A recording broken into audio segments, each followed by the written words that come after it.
It's always good to have y'all come see us, and so we're glad you're here. The first, do we have a motion to accept the minutes? And I'll second it, I guess. So all in favor? Aye. Aye, that passes. All right, what I have wanted to talk about here is blight. And I don't want anything I say today to sound like I'm unhappy with any city employee. I really am not. But there's some things I think that we haven't found time to look at, or we're just too busy to look at, or we may drive by it over and over and over, and we're dulled to what we're looking at. I want to thank Zach, who sent me a really good definition, and I've given to the council, and I think the mayor, page 3 and 4 of a rather long manual, but just talking about blight. And I'm just going to read very briefly: the presence of structures, buildings, or improvements which, because of dilapidation, deterioration, or unsanitary or unsafe conditions, vacancy or abandonment, neglect or lack of maintenance, inadequate provision of ventilation, light, air, sanitation, vermin infestation, or lack of necessary facilities and equipment are unfit for human habitation or occupancy.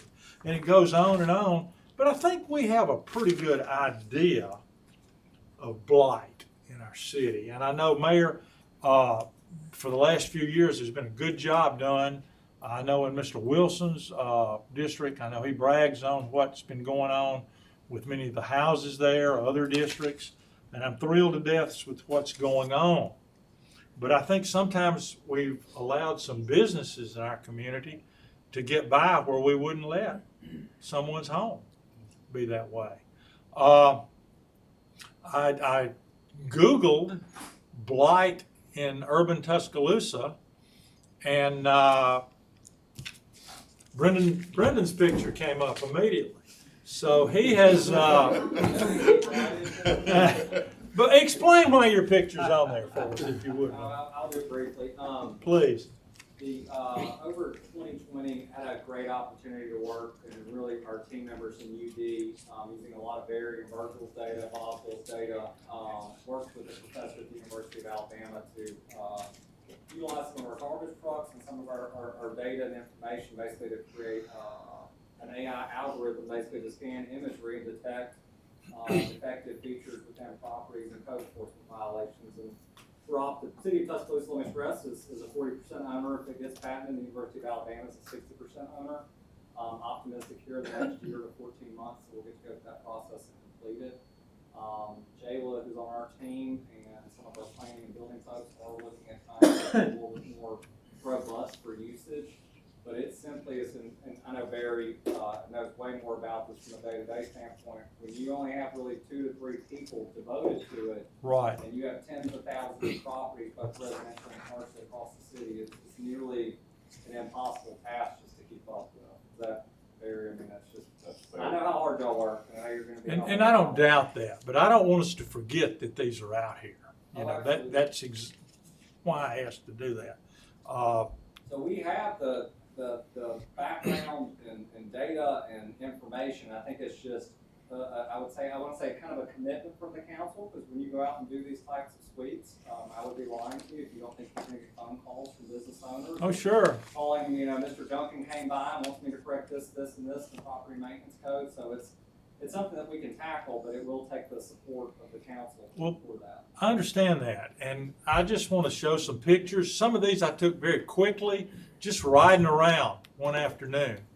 Some of these would take very little to fix. Brendan told me that in the state of Ohio, you can't put plywood to fix something. You actually have to fix it and not put plywood over windows or something that's been broken. Now, we don't have that law, but this could be fixed very quickly. Just clean it up. One Sunday afternoon, I drove down Skyland Boulevard and down Greensboro to town, and that's where most of these pictures came from. This is on Greensboro Avenue. I don't know if this is against our ordinance or not, but it looks pretty tacky. They're actually in the county. Is it in the county? been one of my problems for Yeah, we years. get routine complaints and we do work on that. Yeah. Well, I may have another one in the county here, next door there, but I think that's right at 37th in Greensboro. I think behind this is a record company, but in the front here, just looks awful to me, guys. It just looks awful to me. Greensboro Avenue, I know Ms. Howard's familiar with this area right here. Skyland Boulevard, wouldn't take a lot to clean that up, but again, Skyland Boulevard. If one side of this is vacant, the left side's vacant, if I wanted to do business with the people on the right side there, I probably wouldn't do it. And I think if I were a business owner, I'd be real unhappy about the way some of this looks. A number of service stations here and there, you can't see inside. And Chief, I don't know if this is a public safety issue or not, when your officers drive by and they can't see inside, but this place has been robbed numerous times. And I can't help but think that has something to do with it. Again, pressure washing could go a long way to help some of these things right here. This has been a complaint over and over and over and over. I went by there today and it had been somewhat cleaned up, but other days you can go by here at Kicker Road and Hargrove and just see what's going on with all of this. And I know that it's really hard for Barry and Virgil to do all this. It's impossible. But I'm asking, Ms. Christ, there you are, when we reorganize the code enforcement people, are they going to be under your supervision, more or less? So I am lucky enough to get the Building and Inspections Division, which Mhm. has property maintenance in it. And yes, I will have the rest of the code enforcement, civilian code enforcement side of the house within our development as well. Will they be able to be cross-trained, so to speak, and work in other areas besides grass? Oh, yeah, so the grand vision, I'm looking forward to in coming weeks bringing you the whole package of code enforcement to you, but the vision will be property maintenance will get to keep on doing property maintenance things. They're so good at it and they're specialized with their training and certifications. The rest of the code enforcement officers will be cross-trained, so it won't be one individual going out just to do tall grass, one individual going out to do garbage carts, abandoned vehicles, etc. So everyone will have that cross-training opportunity. Okay. And if I may, Mr. Chairman, first I want to thank you for having this discussion, first and foremost. Second is that as part of our Project Unity, taking on blight is a huge recommendation. Right. And you mentioned one of such recommendation is the plywood. I probably get more questions about the gas station at 15th Street in McFarland than any other structure. Well, I did not put a picture of that up there, but it's been discussed, yes. It has been, and right now, under city ordinances, you can put up plywood as long as that is secure with plywood. There's no deadline to get it repaired. And so we're excited that you and your committee wants to have this discussion, because I do think if you want to, we need to require more. I'm just going to put it that way. Right now, And I agree 100%. For people to be able to leave potholes that you could lose your car in, to leave building structures up, and in most cases, they would never allow that beside their own home, Right. beside their own neighborhood. And I think reasonable but more restrictive standards is an absolute must. The other thing that you will see in our budget recommendation to the council is that we're eliminating positions on one end, but we're going to recommend several of those positions come in the council transfer to the FTE into code enforcement. Barry and Virgil, and really our entire team across the board, they won't be sufficient for us. We need more boots on the ground to get out there and make it happen. And I understand that. I support that. We're gonna try to give the council a doable framework to make it happen, and I think it's time. In 2020, when we had to cut our budgets, everyone was going through a tough time. We paused, But it's time now. And these communities, or whether you're in District 3 or District 7, you deserve to have clean, well-maintained property. And one of the issues is crime in all of this. The car wash I showed, there's a convenience store next door, and they've put up extra lighting to show over, to sort of brighten up the area around the car wash because of concerns about crime going on right there. And there's a neighborhood across the street, there's people that live behind it, and I just don't think it's fair to them to allow this to continue, and not just there, but other places. Is that in District 1? No, that's in District 6, it's my district. But over in some of it is Mr. Lanier's, over people behind Alpine Hills have some issues, I'm sure, with some of the things on Skyland Boulevard. And again, some of this is just, it looks to me like you could pressure wash it. I know I'm fortunate enough to have a homeowners association that writes me letters and stays on top of things. And a lot of people don't like that, but it's reasonable to keep your property up, whether it's your home or your business. And I just want us to do what we can, frankly. Well, if you would like, we certainly will have this as a major part of our budget presentation on the 25th of August. But however you would want us to report back on this, and I'd also encourage us to include LaPerry and his group, because they're spearheading that through Project Unity. We would love to work with you, Mr. Fell. I'd be glad to hear whatever you have to say, and I'm excited about Ms. Kreitz and the opportunity to cross-train these people and help y'all out, because y'all are over, y'all got too much to do, and I know that. But we still, the chief over here's got too much to do, but they don't make excuses about, I'm not saying y'all make excuses, don't misunderstand, but there's a job to do and we need to do it.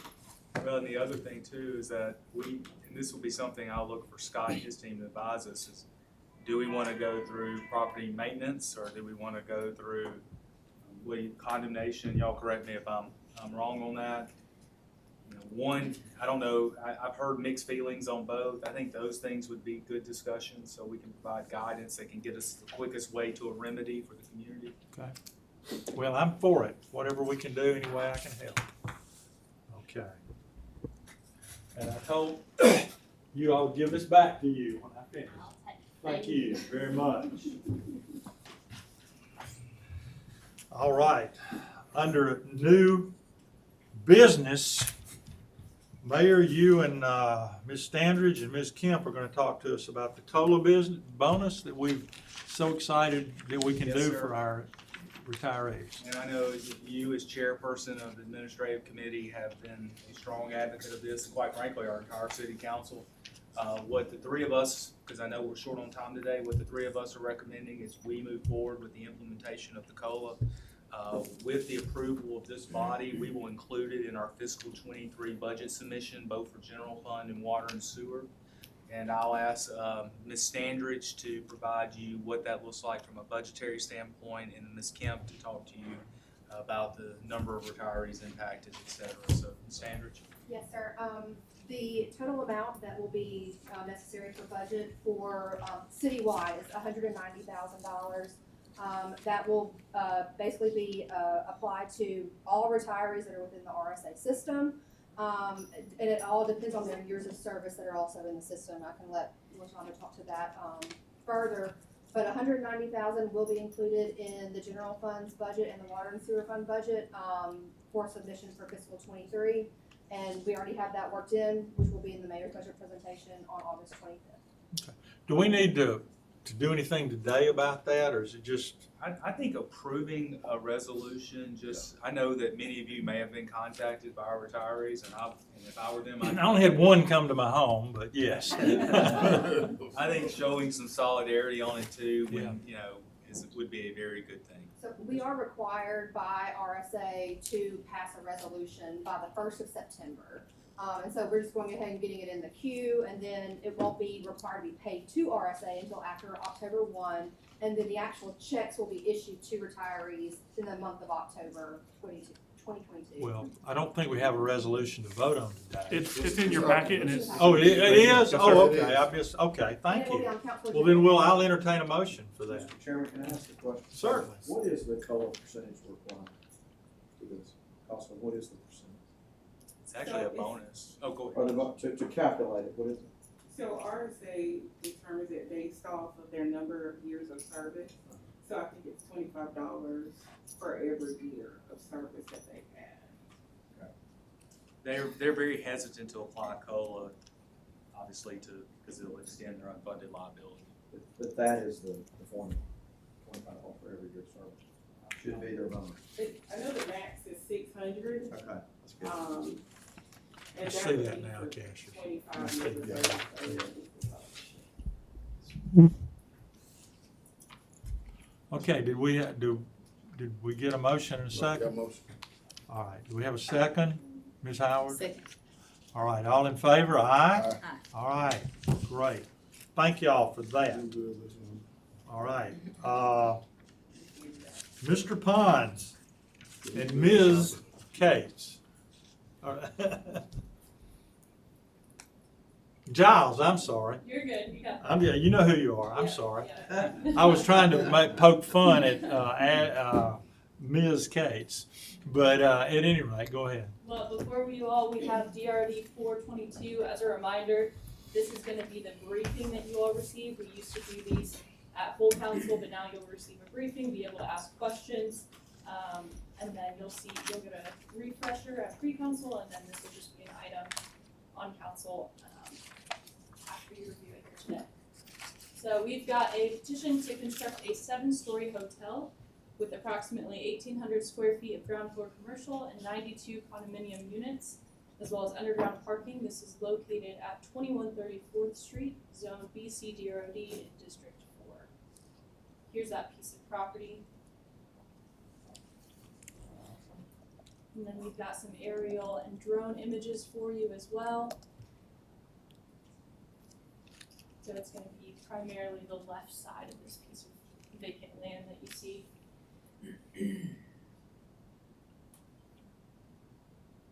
So in their DROD narrative, they outlined this will be, again, a 7-story hotel building, mixed-use commercial development on the bottom floor, and then floors 2 through 7 will have a total of 92 units.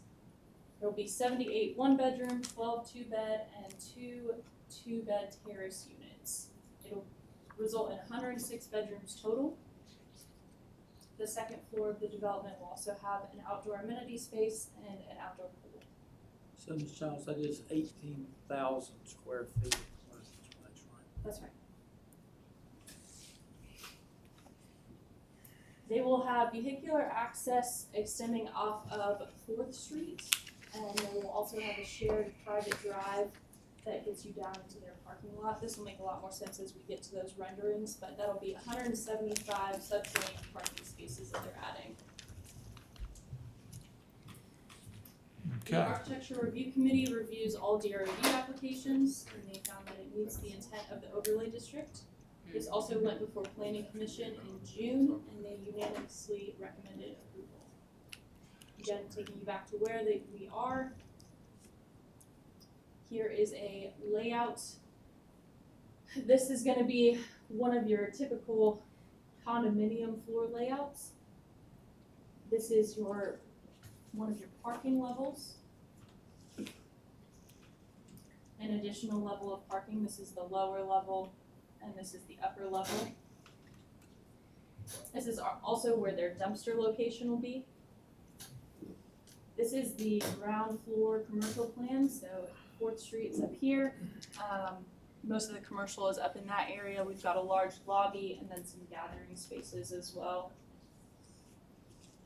This is beginning on the 2nd floor. You can start to see some of those bedroom layouts in that pool area on the 2nd floor. And then this is getting up into the tower of the building, floors 3 through 6. Here are some floor plans that they've provided for you all. They are proposing to be fully furnished. And this is the top floor. There's a slightly different detail with some larger 2-bedroom terraces on the top there. These are the 2-bedroom floor plans. And now we're getting into the renderings of the building. This is from that shared private drive. And this is the back side of the building, getting into our first and second floors of parking. West elevation, this is this looking as if you're at the Alabama Power location, looking inside of the building. And this is the view from the southeast corner, their primary facade. You can see the ground floor commercial here, and then the pool up at the top. They've also got a loading area on the right there. We've got some proposed cafe seating. Here's some additional drawings for you all. This is as you go down that shared private drive, there's a pretty significant slope, and you're starting to see it into the parking deck in the bottom right corner. Again, the rear of the building.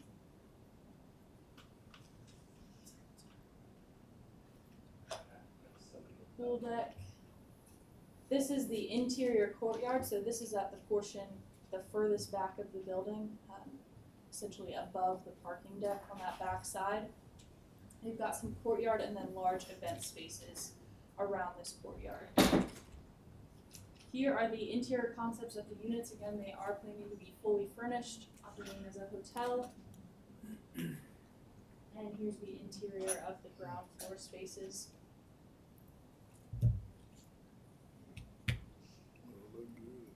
Do you all have any questions for me?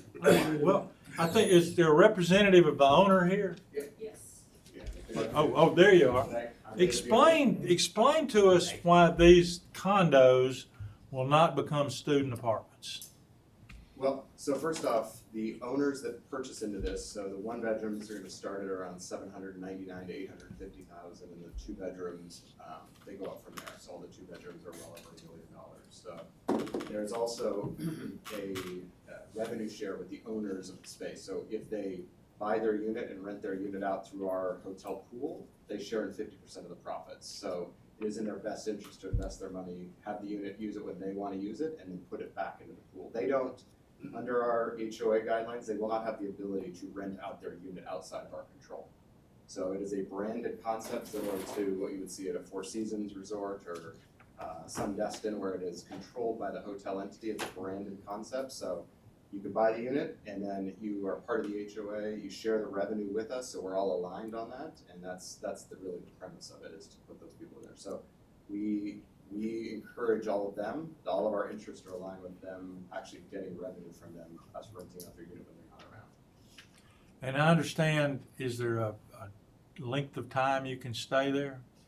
The owners can, obviously, they own the unit if they want to. It's pretty hard, even if they finance the unit, to tell them not to. They can't live there if they want to, but most of the people that we have already been speaking to, this is their second and third and fourth home for them to come in and out. And that's really the premise of this brand, is for alumni who have left and want to be able to have a place to come back to and stay and come to the games, and then provide a high-end lodging operation if they're not around. Well, now, when we spoke earlier, I understood there was like a 30-day limit. Yes, that's what we're requiring, that the guests, we can't tell them they can't do it, but we've just said, 30 days is the most we want you in the units, because the revenue that they're signing up for from an investment standpoint, that we need them to be on, maybe 30 days a year, and that's it.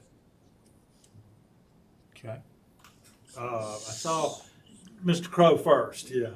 How does the short-term rental piece with a license and all that, how does that work on this? So we operate it all. So the hotel company runs the rental. So we treat it like a hotel. It's not listed on Airbnb. They're not listed as individual units. They are sold on traditional hotel websites. So we list them all. There's 50 units available. We sell them like a hotel.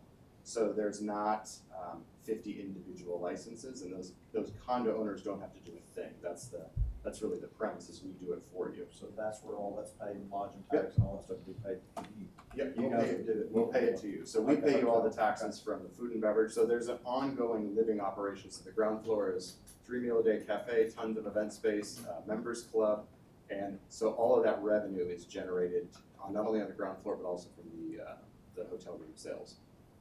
So we, in our forecast right now for This building is probably an ongoing revenue stream of about $15 million a year on top of about 78 to 80 million in condo sales. So there's a multi-tax revenue stream. Colonel Busby, did you have a question? I did, I think that hit a lot of it. So, it's a hotel. Yep. But you buy your units, put it in the hotel rental pool. It's not from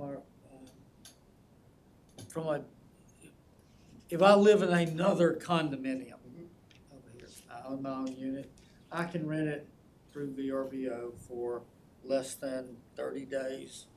Is it? Depends on your location, et cetera. For your short-term rental license. Okay, but I pay a business license fee every year, right? I believe so, yes.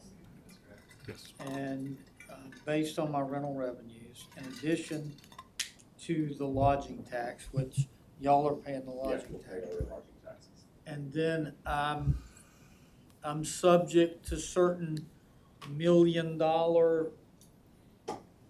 insurance liability policy Yes, sir. and fire exit postings and all of that. Yes, sir. And inspections every other year to ensure compliance, Yes, sir. right? So how does that mesh with a hotel managed rental pool of privately owned So- condominiums? So here's kind of the legal framework of this, because this is a weird, it's a new concept, Yeah. right? And so I think a lot of what you need to look at with the questions you're asking, which is from an operations standpoint, right? For all intents and purposes, this is a hotel. It'll be licensed like a hotel. Fire will inspect it every year like a hotel. They will have to meet all the hotel requirements. The condominium is just an ownership structure. And so this is basically, if you've got 120 units, you have 120 investors as part of their investment, they get a real property interest and however many nights of use of that property, like a timeshare or something like that. But from a regulatory aspect, this is a hotel. Yeah, it'll actually have, as all the hotel. The health department will have to do all the inspections and all those types of things. Yeah, this is part of a new, so it's new to Tuscaloosa. It's a branded concept. We have ones rolling out in Eugene, College Station, and Alabama first, hopefully here. And then right after this, we've got Ann Arbor, Columbus, and Columbus, South Carolina. Yeah, I was gonna ask, is the one in College Station open College Station breaks ground in January. January? So, yeah, they're just right behind this, and Eugene, we break ground in August.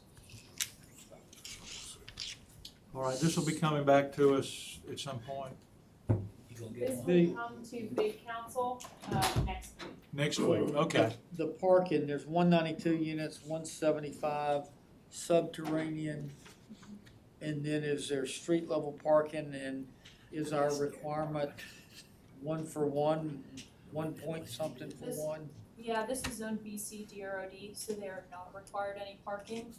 We did ask them about this when this went before the planning commission, and they said that they would be able to manage well for parking because they'll have a good record of when their residents are gonna be there and when they're not.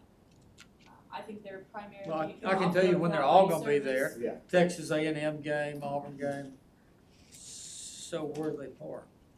So they've got their underground, 175, and I believe the number you're referencing might be the 192 bedrooms. Right, it's not 192 bedrooms, though. it's 192 beds. No, it's 92 units and then 174, but yeah. Okay, so I saw wrong. Yeah. When, 106 bedrooms. okay, all right.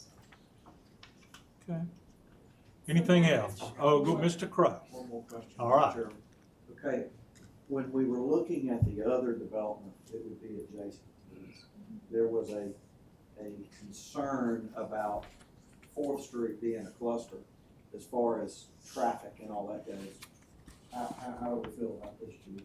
Have y'all talked about this? I mean, no, we haven't talked about it, but, traffic during game days, is a matter of that's here or not, so. But there's no outlet for this on the 21st? no, No. no outlet, it's all No gonna be, vehicular out. right, it's just gonna be all 4th Street, so we feel like, and I'm assuming everybody looked at all that stuff, everybody's good with that. Now, I know that was an issue that's fixing to come back up again. With the other, whatever revised development we were getting, right? My thought is that these, presuming these will not be college students, it would be a little bit different situation. Who sets the rental rates? Are the individual condominium owners able? Let's get one. Okay.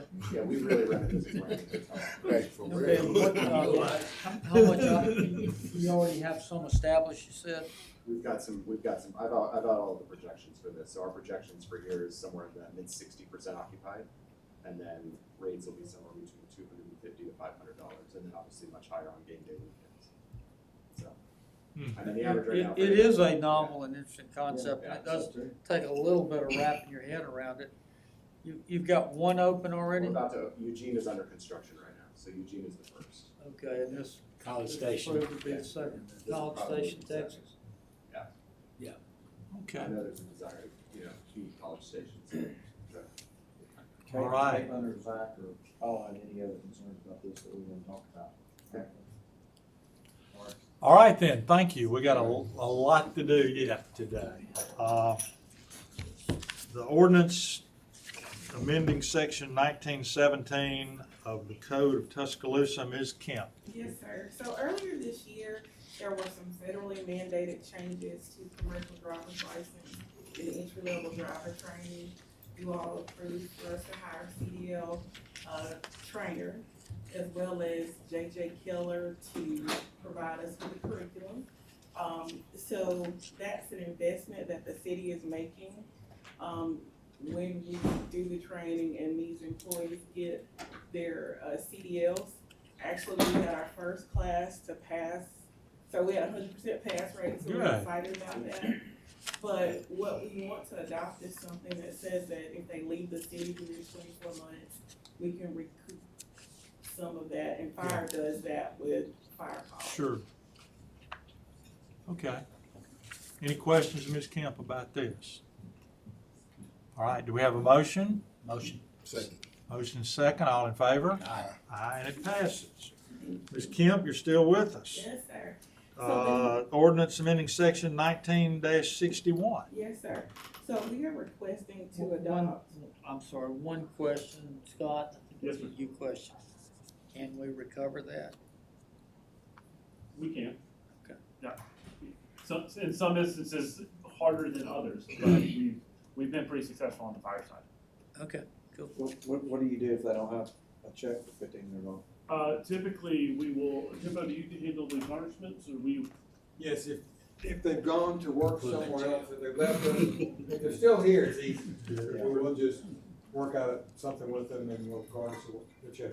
And they'll pay that. If they've left, it's a little bit tougher. If we know they've gone to work somewhere, then we can be successful garnishing them there. If they become unemployed, it's no income coming, it's tough. Okay, thank you. I'm sorry, that's not. That's okay. That's all right. That's okay. So, the next request is to adopt an on-call pay policy. This is something that, for our employees that are on call, particularly related to like weather events, they are waiting for us to call them in. So this will allow them to be compensated for that time that they're on call. Many, other organizations have a policy similar. The University of Alabama has a similar policy. And so we wanted to be able to compensate our employees. Of course, the amount will be set in the budget process each year. Okay, any questions? Are we talking about paying them full pay, No, sir. half pay, quarter pay? No, sir. So this would be a set dollar amount but for this year, the rate would be $1 per hour if that is what you all approve in the budget. So this is just something to compensate. $1? Yes. More or $1? Right, so what happens is Just when $1. they're I sitting, mean, what we they're not technically working. Okay. So say you work on streets and drainage crew and you get called out, but you're on call before you get called out. Right. So we're paying you for that time that you're on call. Now, once you get called in, then we're paying you your hourly rate of pay, or if it's overtime, we're half. paying you the overtime rate. And part of the time, and That's I good. did this for years, you'll be asleep a lot of that time. That you're drawing that dollar. I mean, And our I'm employees fine have, with paying them, I just don't wanna pay them for them. It's primarily, for our. Oh, I agree. Paying. Yeah. Our water treatment, construction crews, and they're really excited about this, and we're excited. Okay, I'll make a motion. Second. All in favor? Aye. All right, that passes. All right, Ms. Standridge, I think. Or did I miss one? I checked too quick. Go ahead. One word, so we currently already have a shift differential policy, and it's at a rate of 40 cents per hour. We're asking to increase that rate to 80 cents. Motion. Second. All in favor? Aye. All right, now, thank you, that passes. Ms. Standridge. Yes, sir, thank you. This is requesting to amend, the code section 7-188, which, pertains to the definition of the revenue director. For, continuity of state law, it requires us to have a revenue director that basically that oversees revenue code enforcement, for the city of Tuscaloosa's revenue code. As of 2018, I believe, that the revenue director definition was set towards the deputy CFO position. When we redid our realignment that we came to admin committee for about 3 or 4 months ago, we created the director of revenue code enforcement. And we would like to move that definition of the revenue director from the deputy CFO to the director of revenue code enforcement. It's just a definition change within our code, to allow the director of revenue code enforcement to handle all of the litigation support, and customer service that comes along with our tax code. Okay. Any questions about that? I think that's really needed. We had a meeting before, and it's very needed, and I'll make a motion. Second. Okay, all in favor? Aye. Aye. All right, and that passes. Good deal. All right. Transition from Sedgwick to Millennium Risk Services for As you workers, probably recall, we workers' were comp. Self-insured with a $1.25 million self-insured risk, and then we had excess insurance to $5 million, and over that, then we took over it again. And we contracted effective June 1st with Millennium Risk Management, and Millennium that transition is now complete. The last box has been moved from storage, the electronic transition has taken place, and we are up and running with Millennium. We found out last week that Sedgwick is pulling up their full physical location in Alabama. They're gonna have a few employees that are working at home for a while, and we don't know if we would have been able to continue. So we basically just got out in time before the rug got yanked out from under us.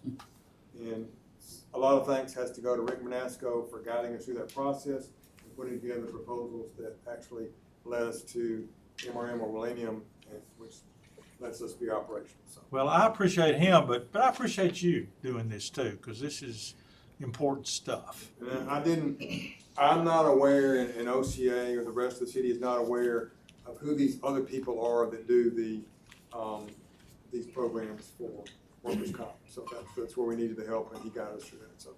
Sure. Okay. Any Okay. questions? We have a motion? That's just an update, right? Oh, that's just an update. Thank you. Keep me straight. I got you. All right. Now, Mr. Brewer. Yes, sir. Hey, so this is a new state-funded program with Community Services in West Alabama for water and sewer systems for water dumps. This is a response to COVID. It is a brand new program it's being created statewide. So this is for water and sewer payments. I spoke with Ms. Burton about this. Will you kind of just briefly explain how that will work? Yeah, so it's an application process that every person has to go through. They have their own process with Community Services West Alabama. They approve based on qualifications of it. They didn't really specify that with us, but once you're approved for it, you receive funding on your account. Typically, we have a program with them now. We typically give 30 days to receive that fund. Should be the same approach on this. 30 days, we should see the funds on that account for that particular customer. Can you do this over and over and over, the same customer? Well, I think it has an end date. It has an end date of September 2023, but I'm sure you can only probably get funding once. Okay. December, I'm Yeah, actually, okay. we don't have the Okay. programs that we have in regarding the program. What'd you say, it's through December? The program runs through December this year. Okay. So it's been funded since April. So we're trying to get this off the ground and running. We have over $900,000 to spend. We want to help our citizens of Tuscaloosa. Sure. Areas where there's a lot of Can it pay retroactively? So if we have accounts where water service is months and months delinquent, can it help fill that hole? Yes, as long as we're establishing service, we can't pay, Establishing. yes, we can't just pay an old bill that's sitting. We have to pay the bill to establish service, to have water restored at an address. Okay. So as So long if as it, it's if it's been cut off or terminated, but cut is being, cut back, y'all can help it get cut back on Yes, Yes. at another address. at another. So basically, it's still an active account, but the Right. services may be disconnected temporarily for non-payment. So they would still be able to pay on behalf of that person to get the account set back up. So, and so say a person has an old bill that's been sitting, but now they're moving to a new address. We can cover that old bill to get their service established at the new address. Okay. And I think he had a question about, can someone file more than one time during that period? It is a allocation up to $2,000, so once you reach that amount on the bill, then you can no longer. So what's a water bill, 30 to 50 bucks? I'll make a motion. I'll second. Have a motion and second. Any other discussion? Did I hear anything? Okay. All I do, well, I like to say, because I don't ever see him very much in this setting, but Alvin, personally, I thank you so much. You truly go above and beyond your job description to help people. I don't think I've met the first person yet that I sent to you, and you know I've sent you a lot, that you don't take care of them. You find a way. Yes, sir. And I appreciate it very much. Thank you. All right, motion is second, all in favor, aye? Aye. That passes. All right. All righty. Ms. Williams. Good afternoon, Mayor, Council.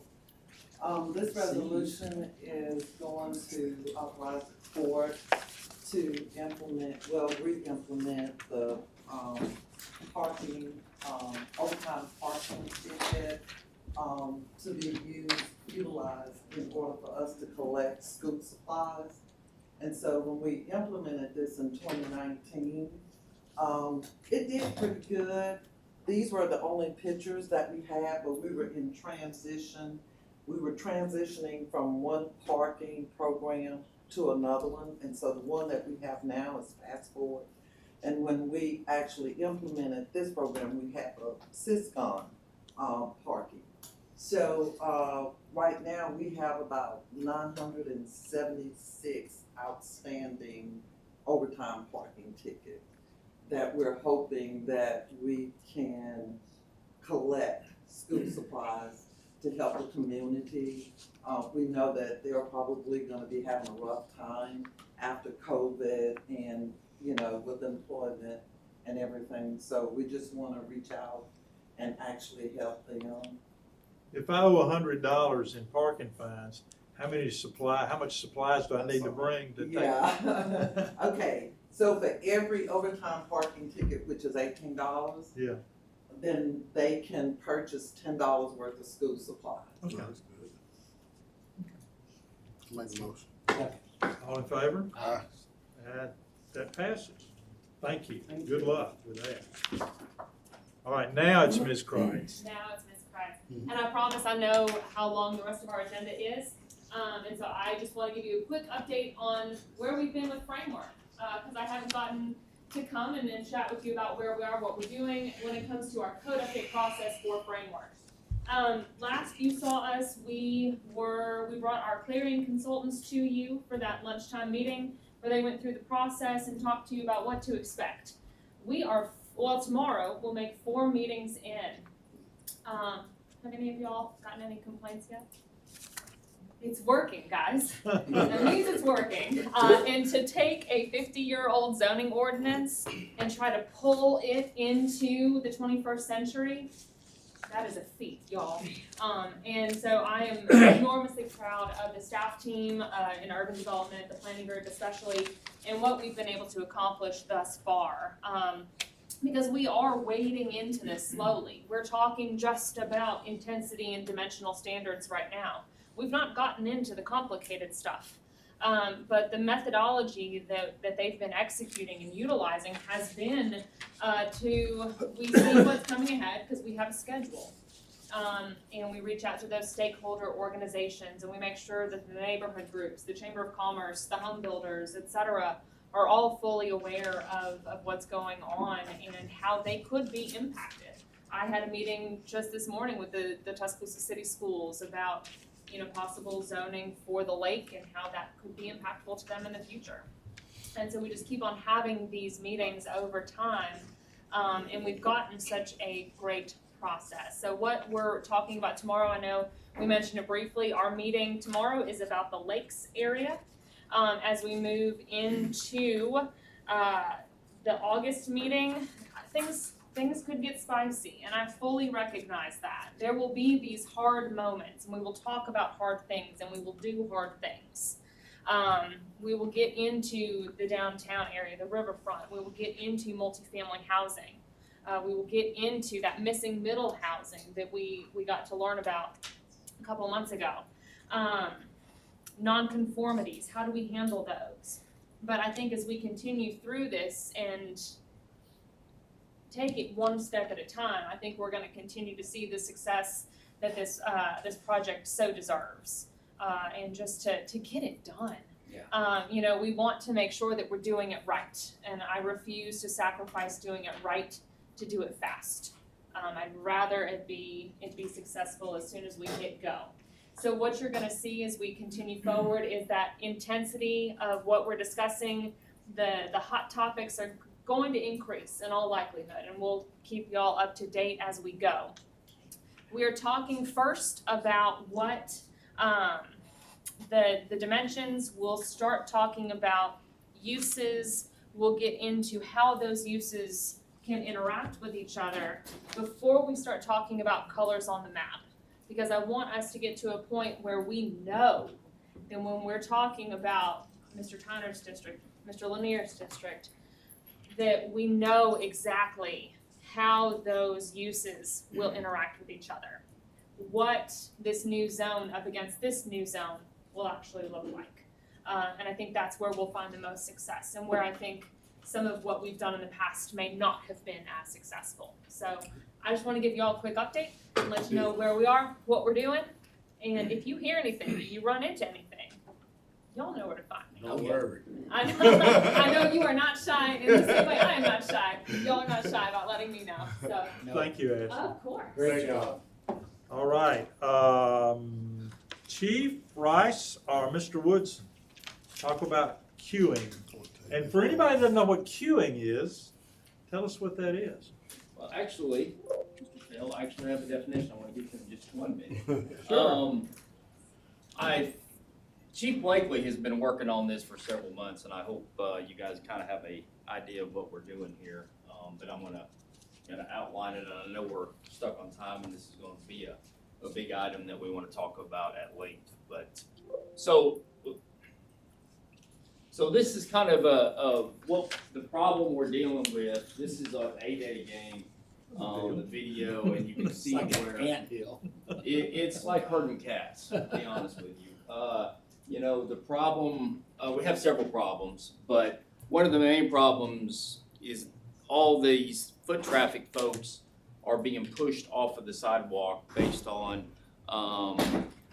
furniture, fencing, the queues for the lines, and it's great if businesses have queues for wanting to get in. That's awesome for business.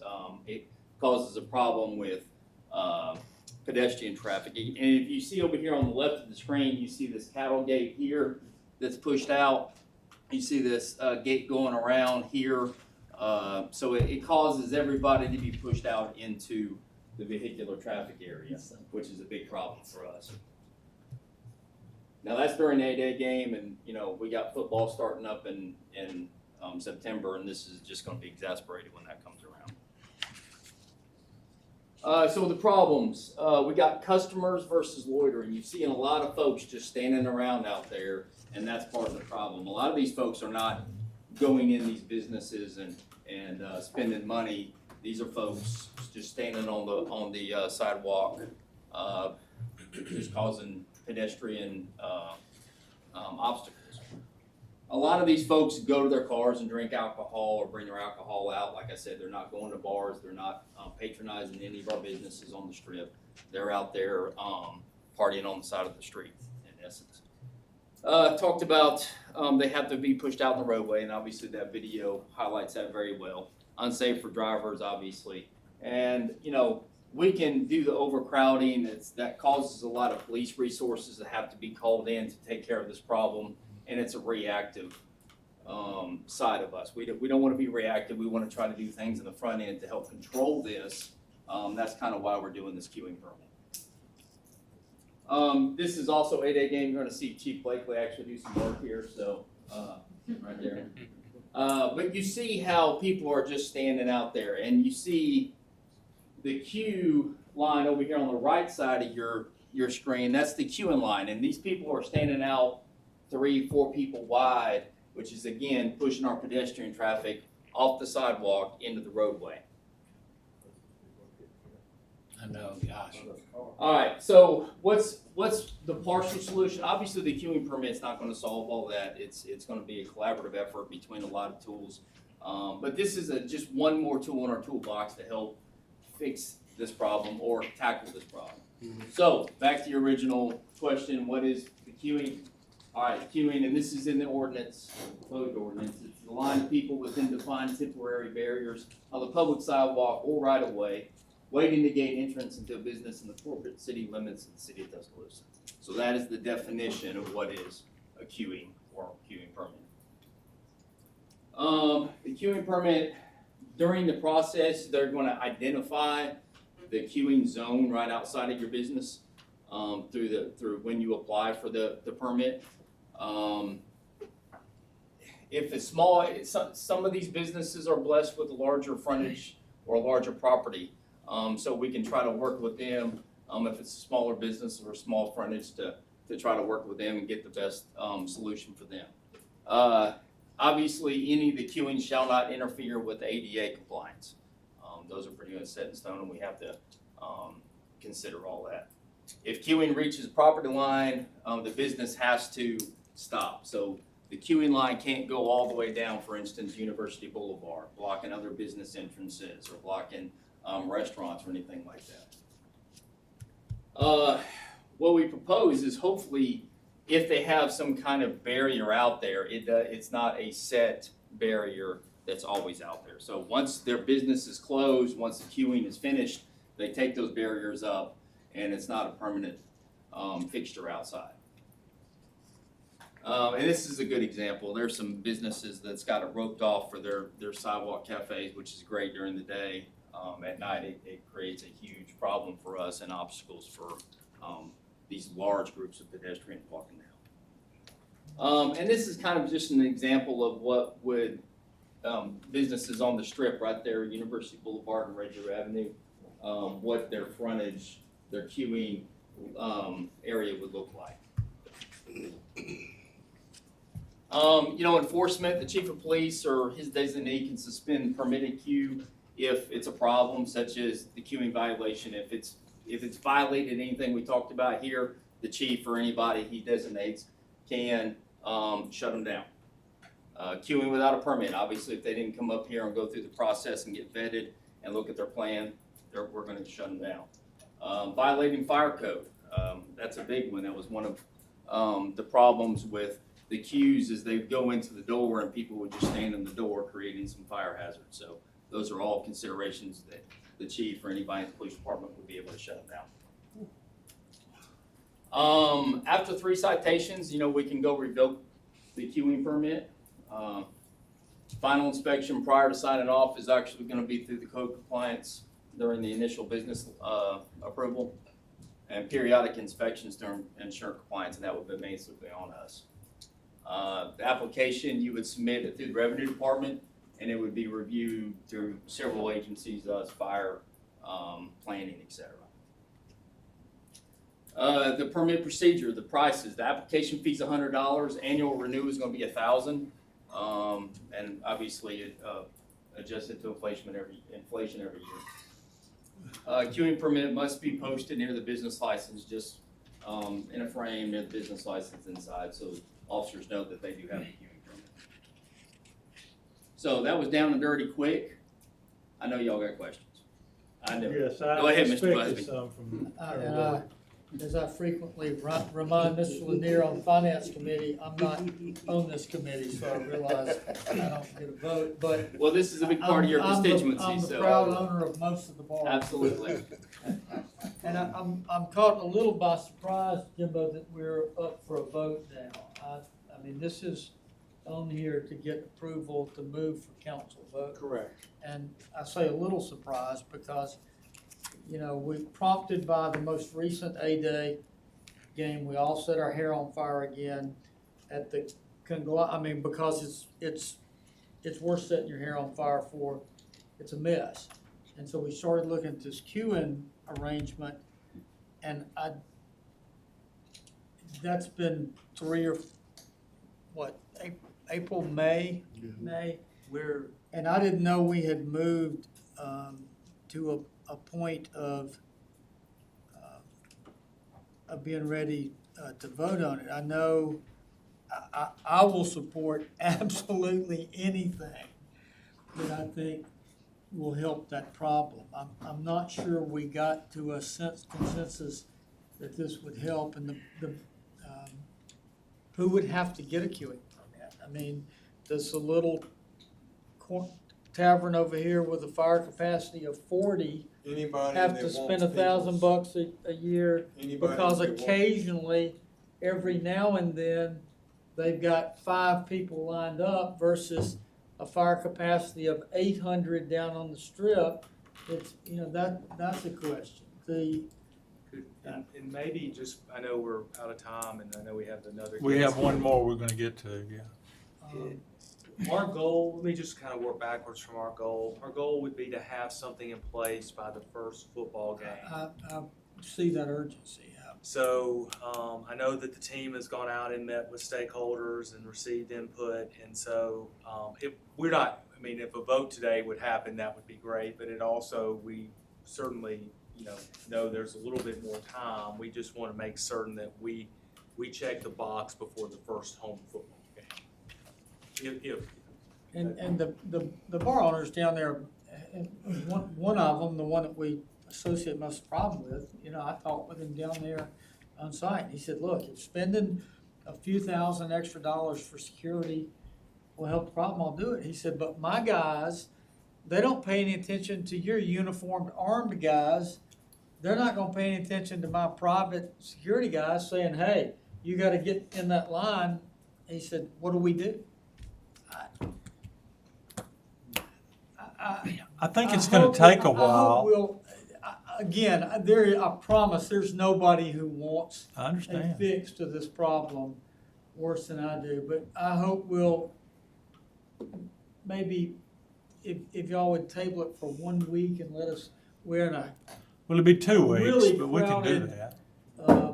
admin, and we got a jam full, this has gotta have some discussion. There's nothing procedurally that if, let's say in 2 or 3 weeks, this gets out of committee and then it gets to a vote of the council, is there any time restrictions on passing? No, sir, this isn't a zoning. September 1st was the day we wanted to be effective, so that was to make sure we had it in time for the first football game. So Well, we meet again August You answered my 2nd. question. I do think that And then- in that timeline, you will want to provide ample time for businesses that do need to get their license, that they make sure they have Yeah. that appropriate time. That would be your main message.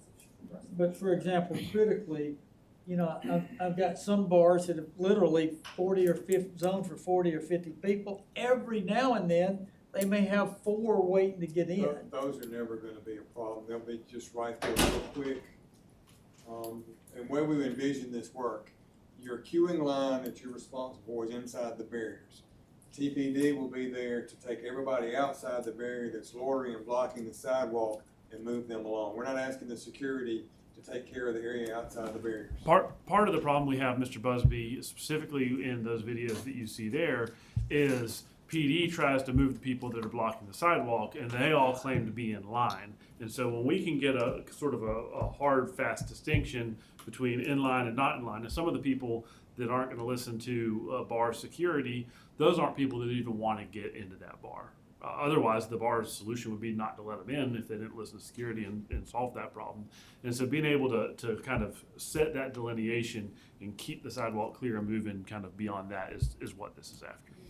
I think Counselor too, and Chief Rice, you correct us, I think this would probably be more applicable to when an establishment gets into a one in, one out type situation where the line truly does start queuing, not a situation. Normally it starts around 11 p.m., where everybody starts wanting to get in line, and I think they keep some of these lines sometimes just for looks to draw people in because they like it. But this is gonna set the limit to their queuing line is off their storefront 4 feet instead of sometimes 6 to 8 feet, pushing everybody out. Well, can I suggest we've got one more and we're over our time? Help me with procedure. Do we need to vote to table it for It's the up to y'all. Y'all can table 2 weeks. I think we still have time if you want to table it 2 weeks. I think we should. I'll table for 2 weeks. All right. Second. All right, all in favor? Table 2 weeks. All right, Ms. Henson asked about a month ago if she could come address us, and this was the first time this committee had met since I talked to her, and we're glad to have you here. If you'd like to make a presentation, and then I'm gonna ask Ms. Kemp to let us know where we are with city employees. Yeah, and I'm happy to make my presentation from City Council, but if y'all do feel it's redundant or that everybody in the room kind of knows. Well, I think you did a very good presentation before. If there's something you'd like to add to it or talk about, we'd be glad to hear it. Yeah, I've got some good updates. So my employer actually helped us achieve a grant that helped us continue care for the girls. And last week, one of our girls said her first word. She said, "Mommy and Daddy at ABA." Praise the So Lord. if we weren't a believer in ABA therapy before, we certainly are now. And now we're trying to get them into speech and OT. But just for anybody who doesn't know me, my name's Elizabeth Henson. I'm married to a fireman named Alan Henson. We've lived here since 2013, and we have 5 children. The youngest 2 are twin girls, Millie and Maddie, and they were diagnosed with autism about 9 months ago. And when we got that diagnosis, obviously your first step is trying to line up treatments because early intervention is key with the diagnosis like autism and many other developmental delays. And so we started looking for therapists, and we got in at the Autism Clinic at the University of Alabama, and we're thrilled. But then found out that the city doesn't cover any treatment for autism on our current insurance plan. And so that includes OT, speech, ABA, applied behavioral therapies. It's not covered at all currently. And that you really don't need that just if you have autism. That can be if you have a speech delay, if you have a child with pervasive developmental disorder. It can be for a wide range of developmental disorders if these children need it. But if you are looking at autism alone, about right now, 1 in 44 children are diagnosed with autism. And so it's a pretty high percentage of children that need these therapies. And they're very expensive without insurance. If we were to get all the treatments that were prescribed for our girls at the rates that they were prescribed, we'd be looking at $234,000 out of pocket a year. So it's just not even a possibility to do for hardly anyone. And it's certainly not something you can sustain for the years that they will need these therapies. Some children need them until they enter school. Girls like ours who are on the severe end of the spectrum, we expect that they'll be in these therapies for quite a while. After they start school, they will still probably be receiving services. And so after we found out, we talked to HR, we talked to some people who work for the city and all of you who have been kind enough to listen. And we've met other families who are in a similar situation. Some of them have autism diagnosis, some of them have just speech delays or things like that. They're currently paying out of pocket for these therapies. And so we've also looked into other self-funded plans that have been able to add the coverage and what it's cost them, and the costs have been nominal. And in the long run, they save a lot of money on the care that these children will receive later in life if they're not helped early.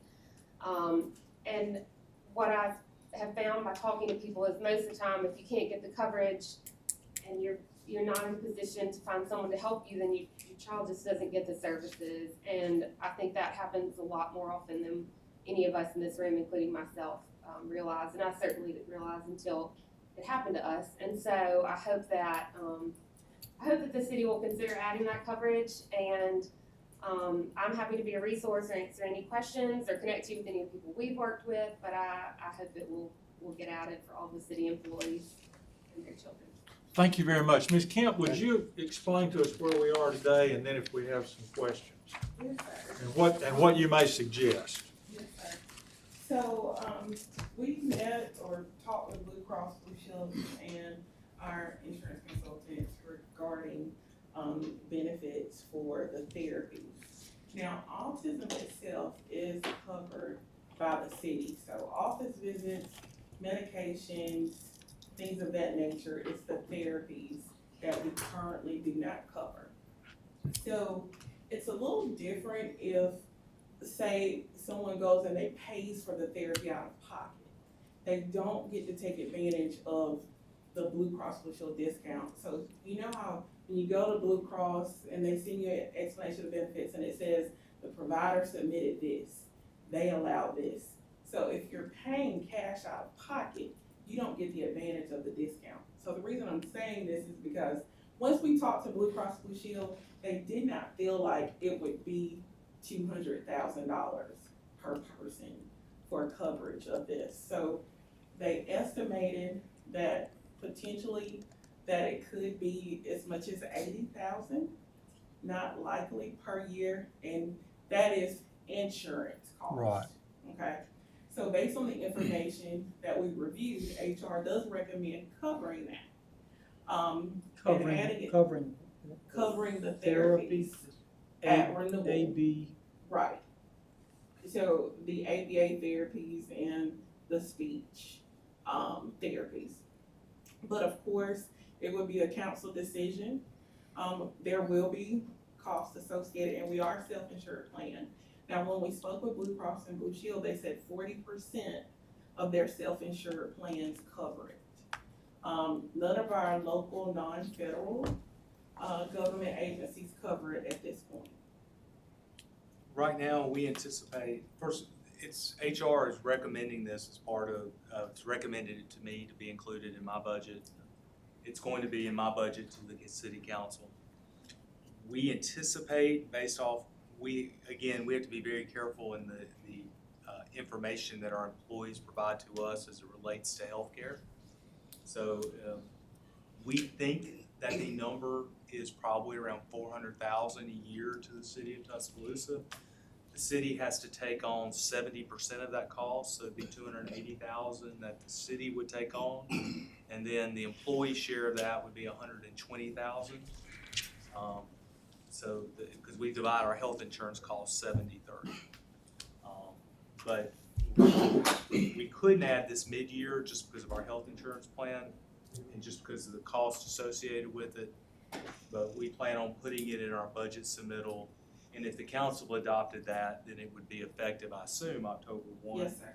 So we would see it encased in the budget as the cost for healthcare, right? Because my biggest question throughout this was, I know we don't normally see individual clauses and coverage come to council. I mean, we don't vote on whether to up the coverage for diabetes or cover.